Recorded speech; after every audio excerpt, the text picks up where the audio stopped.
तो गाइस मैं हूं अंकित और आप दिख रहे हैं रेस्लिंग फैंस नेटवर्क। तो भाई क्लैश इन पेरिस का स्टेज जो है वो डन हो चुका है। कल मैंने आपको लीक्स दिखाई थी कि भाई क्लैश इन पेरिस के स्टेज पे एक्चुअली में वर्क किया गया है, एफिल टावर वगैरह सब कुछ लगाया है डब्ल्यूडब्ल्यूई ने। एंड जो स्टेज है भाई अब वो डन हो चुका है। आप ये फोटो देख सकते हो कि भाई यहाँ पे आप देखोगे तो स्टेज जो है वो कंप्लीट हो चुका है। यहाँ पे देखने में ज़्यादा अंतर नहीं लग रहा है, ऐसा लग रहा है भाई कि सब कुछ एक ही जायंट स्क्रीन का पार्ट है, बट ऐसा नहीं है। ये एंगल है इसलिए लग रहा है भाई। एक तो रैंप भी लंबा है, रैंप भी छोटा नहीं है, रैंप भी ठीक ही लंबा है, सही लेंथ है।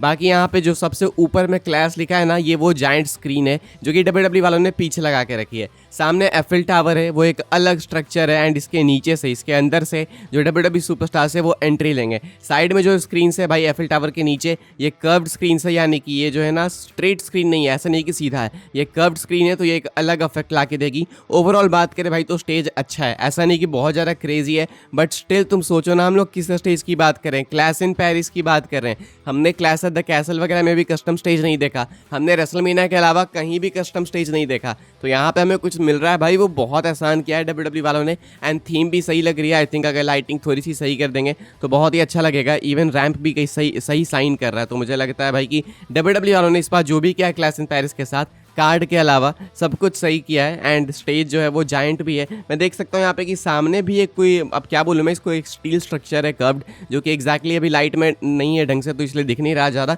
लेकिन देख सकता हूँ मैं कि यहाँ भी कोई एक स्टील स्ट्रक्चर है एफिल टावर के आगे जो कि कर्व्ड है। वो हटाएंगे या फिर नहीं मुझे नहीं पता, लेकिन लगता है कि डब्ल्यूडब्ल्यूई वालों ने कुछ एक्स्ट्रा काम भी करके रखा है। तो ये भाई अपना क्लैश इन पेरिस 2025 का स्टेज। आप इसको 10 में से कितना रेट करना चाहेंगे लिख के बताना। खुशी वाली बात यह भाई कि एटलीस्ट हमें एक कस्टम स्टेज तो मिला। आगे बढ़ते हैं हम लोग, बात करते हैं भाई अगली स्टोरी के बारे में। क्लैश इन पेरिस के ओपनर को लेकर अपडेट है भाई। कौन सा मैच शो को ओपन करने वाला है वो मैं आपको बता देता हूँ। क्लैश इन पेरिस को ओपन करने वाला भाई अपना Roman Reigns and Bronson Reed का मैच। पर Corey Hayes Roman Reigns versus Bronson Reed is set to open tomorrow's Clash in Paris PLE, यानी कि आज रात को जो क्लैश इन पेरिस अपना होने वाला है ना 11:30 बजे यानी 11:30 PM पे जो शो चालू होगा, तो वो शो चालू होगा भाई अपना रोमन रेंस के मैच से। यानी कि जैसे ही शो चालू होगा रोमन रेंस की एंट्री होगी, ब्रॉन्सन रीड की एंट्री होगी एंड इनका मैच हमें देखने को मिलेगा, जो कि अच्छी बात है भाई। बहुत सारे लोग रोमन के मैच के कारण ही शो देखते हैं। अब आज का शो इतना ज़्यादा मेजर नहीं है कि रोमन के कारण ही देखा जाए, लेकिन स्टिल अगर कोई है कि रोमन के मैच के कारण ही देखने वाला है,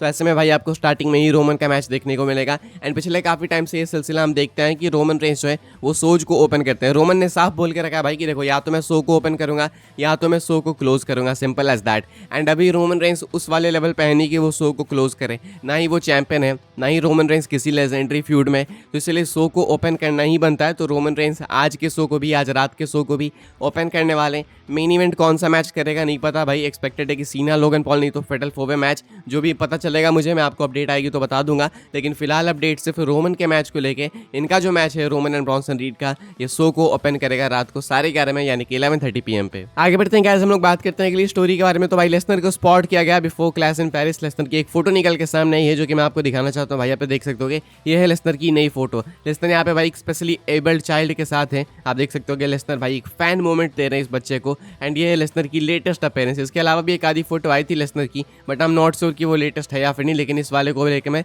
काफ़ी ज़्यादा श्योर हूँ कि ये वाली फोटो लेटेस्ट है। एंड लेसनर को स्पॉट किया गया है। पॉसिबली, शायद हो सकता है, चांसेस हैं कि आज रात को लेसनर अपीयर हो। अगर सीना लोगन पॉल का मैच मेन इवेंट होता है तो डेफिनेटली लेसनर अपीयर होंगे। अगर इनका मैच मेन इवेंट नहीं होता तो चांसेस थोड़े कम है, लेकिन स्टिल नंदरलेस लेसनर डब्ल्यूडब्ल्यूई के अंदर है तो कहीं भी कभी भी अपीयर हो सकते हैं। एंड ये है लेसनर की लेटेस्ट अपीयरेंस जो कि एक बच्चे के साथ है। एंड एक अच्छा फैन मोमेंट यहाँ पे ब्रॉक लेसनर इस बच्चे को देते हुए। आगे बढ़ते हैं गाइस, हम लोग बात करते हैं CM पंक के बारे में। तो भाई CM पंक ने रेसलिंग फैंस को एक मैसेज दिया है इंस्टाग्राम पे एक स्टोरी डाल के। CM पंक लिखते हैं अपने इंस्टाग्राम स्टोरी पे, स्टॉप टचिंग स्ट्रेंजर्स प्लीज। कहते हैं CM पंक की अजनबियों को छूना बंद करो प्लीज। CM पंक हमेशा भाई ये चीज़ कहते हैं, रिया रिप्ली भी, कि आप लोग रेसलर्स पे हक जो जमा लेते हो कि कहीं भी रेसलर दिखा तो उसके साथ फोटो खिंचाने लगे, उसके हाथ को पकड़ लिया या उसके साथ कुछ भी करने लगे, ऑटोग्राफ साइन कराने लगे, ये गलत है। तुम्हें कोई हक नहीं इस चीज़ का। ये बहुत टाइम से ये लोग बोलते हैं एंड सही बात है, देखो गलत बात नहीं है। लेकिन मालूम है दिमाग तब खराब होता है ना जब ये चीज़ आपको हर दूसरे हफ्ते रिमाइंड कराई जाए कि आप हमें छू नहीं सकते, हम अनटचेबल है या फिर कुछ ऐसा सा कि हम अलग हैं।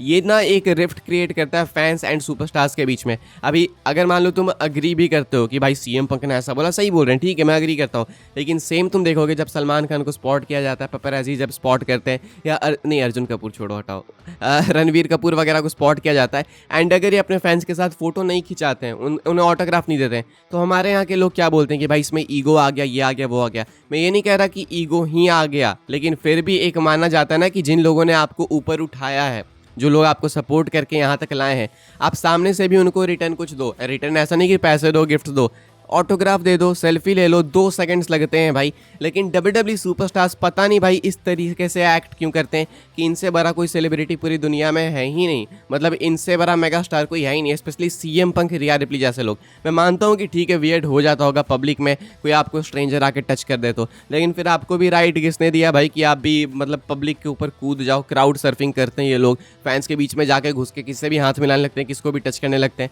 तो आपको फिर ये राइट किसने दिया। मैं ये जस्टिफाई नहीं करूँगा कि किसी को भी एयरपोर्ट पे पकड़ के आप सेल्फी ले लो, ऑटोग्राफ ले लो, बट तुम सामने वाले के पीओवी से सोचो भाई, तुम खुद को स्ट्रेंजर मान रहे हो, ठीक है तुम्हारे लिए वो फैन स्ट्रेंजर है, लेकिन वो फैन बचपन से तुमको देखता है टीवी पे, कुछ अपना सुपर हीरो मानते होंगे, तुम्हें कुछ रोल मॉडल मानते होंगे, तो तुम उनके लिए स्ट्रेंजर नहीं हो, ये एक डिफरेंस है। लेकिन WWE सुपरस्टार्स को फेम भी चाहिए, सपोर्ट भी चाहिए, क्राउड में चैंट्स भी चाहिए, लेकिन सेम क्राउड में से कोई बंदा आके उन्हें टच कर दे तो ये ऐसे रिएक्ट करते हैं भाई जैसे कि इनकी बॉडी जल गई, इनकी बॉडी गल गई। आई थिंक ये एक गलत चीज़ है। एंड अगर कोई एक इंसिडेंट हुआ अभी, जैसे ये जो सीएम पंक ने स्टोरी डाली है, वो सिर्फ एक इंसिडेंट पे डाली है। अभी सीएम पंक पेरिस पहुंचे तो किसी फैन ने उनको पकड़ लिया था, बस एक फैन ने उनको पकड़ा था, ये चीज़ रिवील हुई है, एंड सीएम पंक ने बस उसके कारण एक स्टोरी डाल दी। अगर आप इतने बड़े सेलिब्रिटी हो, आपको लाखों लोग जानते हैं, शायद हो सकता है 10 लाख 20 लाख आपके फैंस होंगे, इतने लोग जब आपको जानते हैं तो ऐसे छोटे मोटे इंसिडेंट्स तो होते रहेंगे ना। अब तुम अगर हर इंसिडेंट पे स्टोरी डालते रहोगे भाई, तो ये तो बस बिचिंग वाली बात होगी एंड फालतू मोरल पुलिसिंग वाली बात होगी। दूसरा कि भाई जब ये सुपरस्टार स्टोरी डालते हैं भाई, तो ट्विटर पे आते हैं लोग उठ के कि हाँ भाई देखो रेसलिंग फैंस वियर्ड है। ट्विटर पे हर एक बंदा, हर एक यूजर डालेगा कि हाँ रेसलिंग फैंस वियर्ड है। जब हर एक बंदा सीएम पंक, रिया रिप्ली के इस आइडिया को सपोर्ट करता है, तो कौन है वो लोग जो एयरपोर्ट पे जाकर टच कर रहे हैं? ये सेम फैंस जो यहाँ पे कहते हैं कि हाँ रेसलिंग फैंस वियर्ड है, भूल जाते हैं कि वो खुद भी एक रेसलिंग फैन है। खैर देखो भाई, ये बस मेरे ओपिनियंस है, आप क्या सोचते हो इसके बारे में आप लोग लिख के बता सकते हो। मैं ये नहीं बोलूँगा कि आप अग्री करो, लेकिन आप अपने ओपिनियंस मुझे कॉमेंट करके बता सकते हो। आगे बढ़ते हैं गाइस, हम लोग बात करते हैं अगली स्टोरी के बारे में। क्या final boss great one the rock वापस आने वाले हैं क्लैश इन पेरिस में? क्या रॉक के चांसेस हैं? यस देयर आर चांसेस हैं हल्के फुल्के कि आपको रॉक देखने को मिल सकते हैं। मैं आपको दिखाता हूँ, आप देख सकते हो। The rock has uploaded a video on his Instagram of him in Venice, Italy. Would not read into it to an extreme amount, but just something to keep an eye on. Bad blood wasn't too could always happen again. जो rock है भाई, इन्होंने Instagram पे एक video डाली है Venice Italy से। अब तुम बोलोगे इटली में है वो तो, क्लैश इन पेरिस तो पेरिस में ना 2.5 घंटे की फ्लाइट है। अगर रॉक चाहे भाई तो आ सकते हैं, 1 दिन का टाइम है उनके पास पूरा, वो चाहे तो आ सकते हैं। तो ऐसे में रॉक भाई इटली में है, 2.5 घंटे दूर है बस पेरिस से, एंड वो अपीयर हो सकते हैं क्लैश इन पेरिस में अगर बैड ब्लड टाइप का कुछ क्रिएट करना हो तो। हालांकि वैसा कुछ मत ही क्रिएट करो भाई, उसके बाद कुछ भी नहीं हुआ था, तो इसलिए मैं वो नहीं चाहता। लेकिन आई मीन अगर आ जाए तो एक पॉप मिल जाएगा, खराब नहीं होगा ये। आप क्या सोचते हो लिख के बताना भाई। चांसेस है कि रॉक अपीयर हो सकते हैं आज रात के क्लैश इन पेरिस इवेंट में। फिलहाल भाई इस वाली वीडियो के लिए सारी अपडेट्स थी, एंड आई होप सबको इन्फॉर्मेशन मिली हो तो वीडियो को लाइक कीजिएगा, शेयर कीजिएगा, सब्सक्राइब कीजिएगा चैनल को, ताकि आने वाले टाइम के अंदर आपको और भी सही WWE के अपडेट्स वगैरह सबसे पहले देखने को, जानने को मिलते रहे। फॉलो कर सकते हैं भाई आप लोग मुझे इंस्टाग्राम एंड ट्विटर पर, लिंक आपको मिलेगा डिस्क्रिप्शन में। ज्वाइन कर सकते हैं व्हाट्सएप चैनल को, उसके लिंक है डिस्क्रिप्शन में। मिलूंगा मैं आपसे अगली वीडियो में जल्दी ही, तब तक के लिए good bye, thanks for watching.